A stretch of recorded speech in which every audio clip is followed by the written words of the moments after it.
In case you missed it, Disney has recently been celebrating 90 years of magic.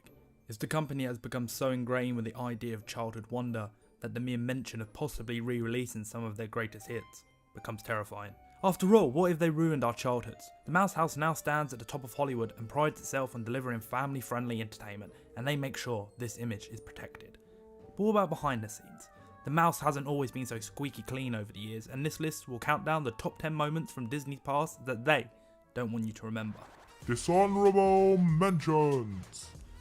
The supposed subliminal messaging. Roasting ducks. Shark fin soup. The firing of James Gunn. Video games. The most successful animation studio of all time, the Marvel Cinematic Universe, the highest grossing nature documentaries, theme parks, theatre performances, best-selling soundtracks, sports channels, a news network, cruise line, comic books, and an upcoming streaming service. Is there anything this brand can't do? The answer is yes. Video games. Let's first state that yes, Disney has been able to produce a few gems throughout the years, but this doesn't take away from the fact that Disney Interactive Studios was ultimately a failure, losing $200 million per year from 2008 to 2012, and ultimately closing its doors after the discontinuation of Disney Infinity in 2016. It's almost incredible that Disney was not able to capitalise on their intellectual properties. Can you imagine playing an open world Aladdin, Tarzan, Peter Pan or Hercules? A Telltale type Zootopia game, a Pixar Racer, a House of Mouse sports game, an RPG Pirates of the Caribbean? It almost seems like the ideas are cooked and ready for the platter. Disney however exited the first party home console business in order to focus on the third party development, and we all know how well that's going. Disney is so successful in every other medium, so their failure to dominate the video game market is something they rather you didn't talk about. Shrek. This one might be a little bit difficult to forget. After all, Shrek stands as a character that would be able to take on any juggernaut of the Disney lineup. Oh, hello there! But the story that surrounds Shrek and the finished product is something Disney would probably rather we didn't highlight. It was in 2001 when Katzenberg would make his big splash with the movie that would take the world by storm, Shrek. It's the movie that would take everything you had learned from Disney fairy tales and trampled all over it like a giant gingerbread man. In many ways, the film stands as the ultimate parody of everything Disney has built its brand around. Shrek reading from a storybook only to rip it out and use it as a shit ticket. Fiona blowing up a bird, Snow White style. The It's a Small World parody, The Kingdom of Jaluk. Oh, and Lord Fuckwad. And if you can't pronounce your odds, then Lord Fuckwit. Or perhaps we should simply label him the then current Disney CEO, Michael Eisner. That would be easier. You take your pick. Parodies are often done in homage to the originals with good humour and jest. The political and business happenings behind the scenes before and during the production of Shrek mean that this is definitely not the case. Direct-to-video sequels. When it comes to animated films, Disney has long been a cut above the rest. A run spanning from 1937's Snow White and the Seven Dwarfs to last year's Ralph Breaks the Internet. These films have earned the Mouse House countless awards and ranked in billions of dollars in box office revenue. There are a few animated projects, however, that Disney seems a little less proud of.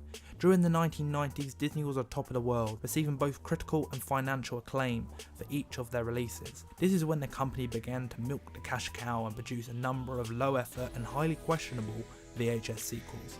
It's not that all these sequels were horrible, it's just that they didn't compare to the original, and they were obviously produced in order to capitalise on something already established and, well, better. John Lasseter would become the head of Disney Animation and would put an end to all those very strange sequels, and we haven't heard from them ever since. I would say it's unlikely that we ever receive a live action adaptation of any of these releases, and until we do, Disney definitely don't want you remembering them. The Dark Age. If you're familiar with Disney, then it's very likely you've heard of the Disney Renaissance. But of course, to have a Renaissance, well, you have to have a Dark Age.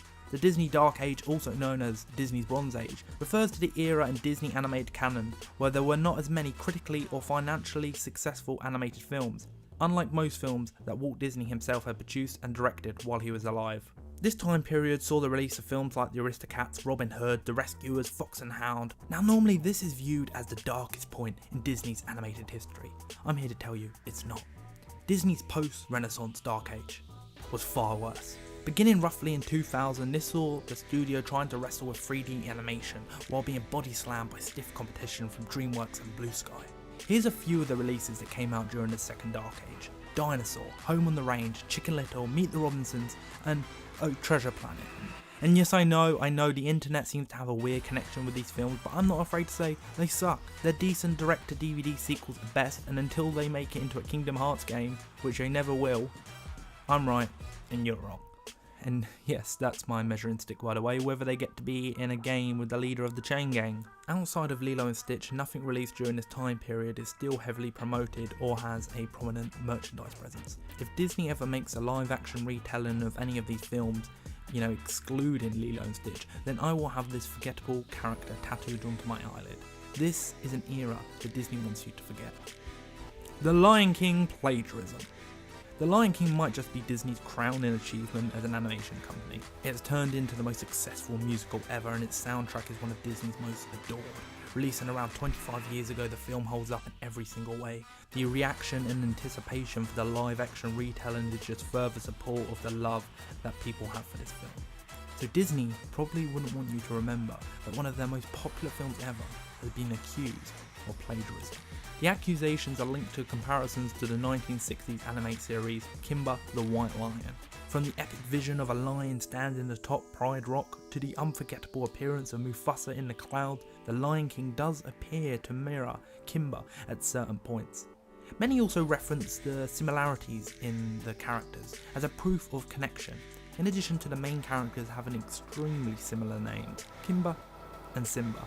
Kimba is also known as Leo in Jungle Emperor. There's also a baboon, bumbling hyenas, a young lion love interest, a Zazu-like bird, and an evil lion named Claw. And this isn't a conspiracy. The voice of Simba himself came out and said that he believed he was working on the American version of Kimba. These accusations could all just be the product of coincidence. Of course they could. But where there's smoke, there's fire. And Disney don't want you looking at that fire. Stereotyping. They might be known as a family-friendly source of entertainment, but throughout its history, Disney has been able to churn out a considerable amount of questionable stereotypes.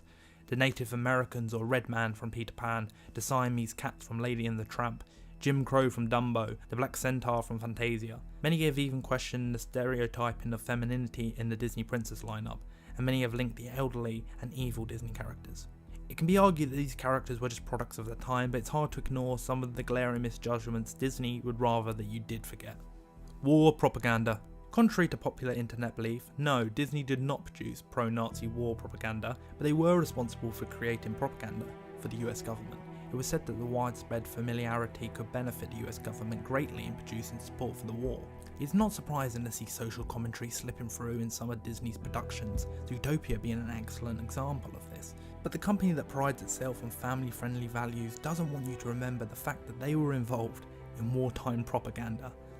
And more than anything, they probably don't want you to remember Donald Duck in a Nazi costume. Animal Kingdom. It's the third most visited theme park in North America and the sixth most visited theme park in the world. But even during the early planning stages of the park, the idea drew controversy from animal rights groups and PETA. The groups fought against the idea of creating theme parks which the animals were held in captivity for the pleasure of others. PETA made multiple attempts to have travel agencies try to boycott the park. Before the theme park could even open, another controversy highlighted itself where 30 animals died at the theme park from September through April because of incidences, poisoning, fighting and other causes. Although the US Department of Agriculture cleared Disney of wrongdoing, the inspectors cited a possible error in professional judgment for the causing of the deaths of 2 otters. But the inspectors concluded that the error did not violate federal animal laws. Animal Kingdom also has a unique award of ranking number 10 on the 2014 list of the worst zoos for elephants in the world. Song of the South. This was nearly an honourable mention, not because it's not important, quite the opposite. I mean, what is left to say about Song of the South that hasn't already been said? It's a film that most likely will never see a home release, and there are very few productions that receive this kind of treatment from the Mouse House. The movie, based on the short stories by Joel Chandler Harris, focuses on the South after the abolition of slavery. The problem? Perhaps creating a film with a huge number of offensive racial stereotypes and glorifying the life of African Americans on the plantations. Disney definitely don't want you to remember that they have created a film that has been labelled one of Hollywood's most racist texts ever. John Lasseter's sexual misconduct. John Lasseter might just be one of the most successful producers in Hollywood history. His films have grossed that of $19 billion worldwide. And if you don't know who he is, he's the man that oversaw all of Pixar's films since its creation. He directed Toy Story, Toy Story 2, A Bug's Life and Cars. He ended up becoming the chief creative officer of Walt Disney and Pixar Animation and helped Walt Disney overcome its second dark age. Many labelled him the modern Walt Disney. This was all before November 2017, when Lasseter announced that he would be taking a 6-month leave of absence after acknowledging his allegations of workplace sexual misconduct, stating, "It had been brought to my attention that I have made some of you feel disrespected or uncomfortable." The leave of absence ended up becoming a permanent one, and in June of 2018, Disney announced that Lasseter would be leaving the company. The man who defined Pixar and redefined Disney animation was blacklisted from the company, and he's someone Disney doesn't want you to remember when thinking about their animated dominance over the last 2 decades.